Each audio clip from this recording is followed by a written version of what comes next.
You've been largely out of the public eye for about 10 years now. What are you trying to do with this new book, The Geller Effect?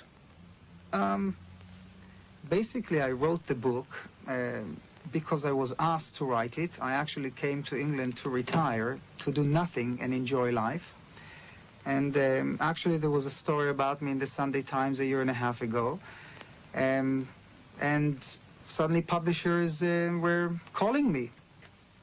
How do you feel professing you have these great skills but always having your credibility questioned? Look, Mike, what can I do? I'm, you know, since I came out of Israel 17 years ago, I've been knocked, I've been called a fraud, a charlatan, a con man. My gosh, I've been also called a miracle man, a messiah, and so on. I know one thing. Many years ago, it hurt me, and I was angered and sad at the controversy around me. But then I learned that it's advantageous for me. It sold books, it made me famous, it made me very rich, and I quite enjoy it in a way. What puzzles me, and has puzzled me for a lot of years, is why you don't prove your skills. Establish it as a science. Well, Mike, the book, The Geller Effect, if I may plug it, this is it. I hope you don't edit it out. Explains why. You should already know. I do.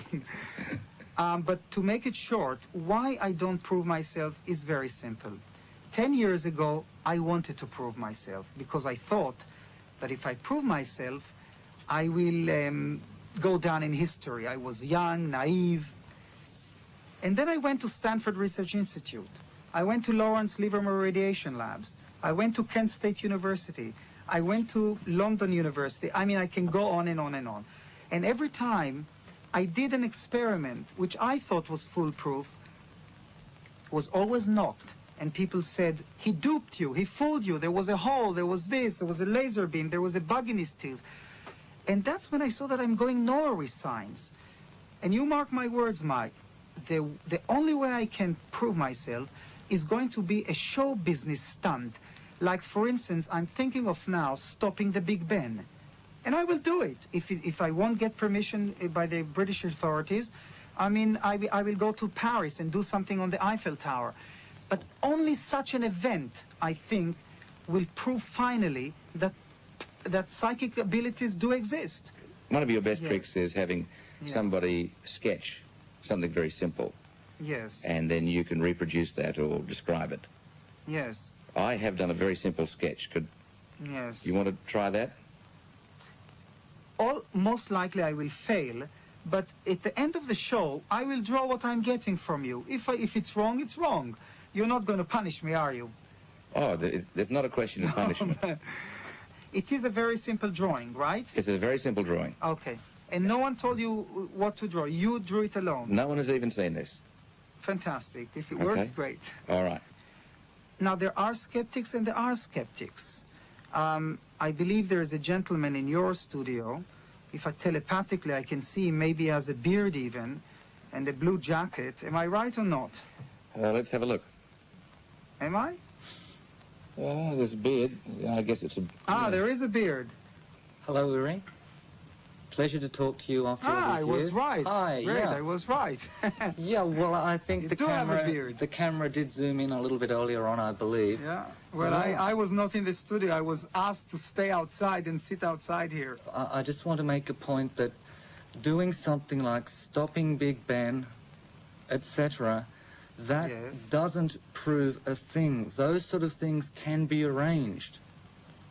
I mean, there's you can always have a secret assistant, and it's been known for years that you have Shuppy with you, and it's been rumored that he peeks in envelopes, etc. I use the same techniques that you use. I learnt from you. So what are you telling me? So I am telling you that I am using your techniques.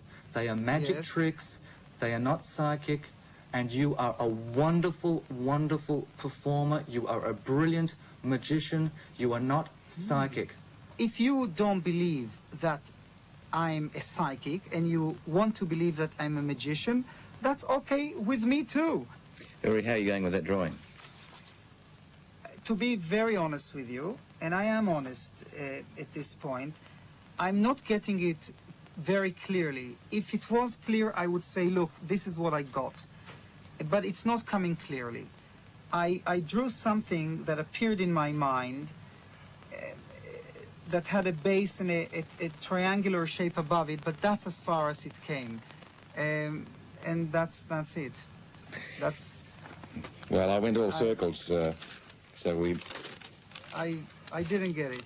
It's just a simple round face. May I show what I got? Yes. First of all, I got a boat. And that was the first impression. Then I got two circles and something above it. That was the second impression.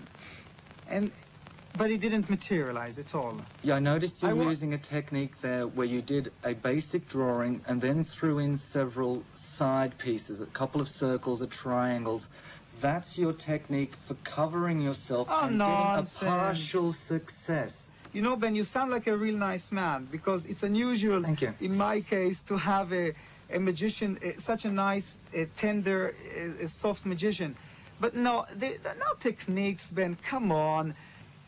At the end of the day, if I was using tricks and if I did have chemicals or sleight of hand or bugs in my teeth or peeping into envelopes, I mean, I would have been caught 1,000 times before. You have been caught many times, Uri.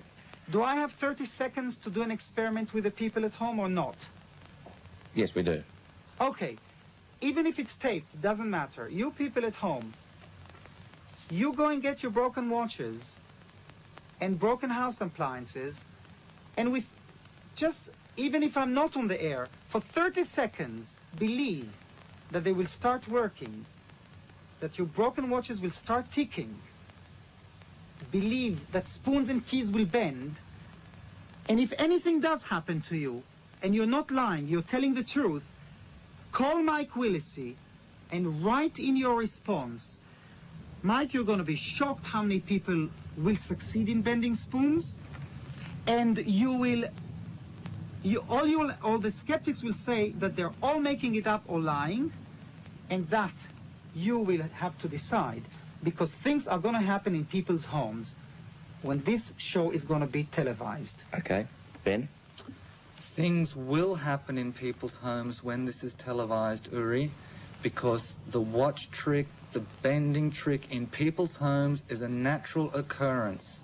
If people take their cutlery, they're going to find that there are kinks and there are bends. The same with keys. Nobody before you came along, Uri, gave us a reason to consider these everyday natural bends. It's brilliant. It's a brilliant stroke on your part, but it's a trick. It is not psychic. That is not a trick. And you people at home exactly do what I said.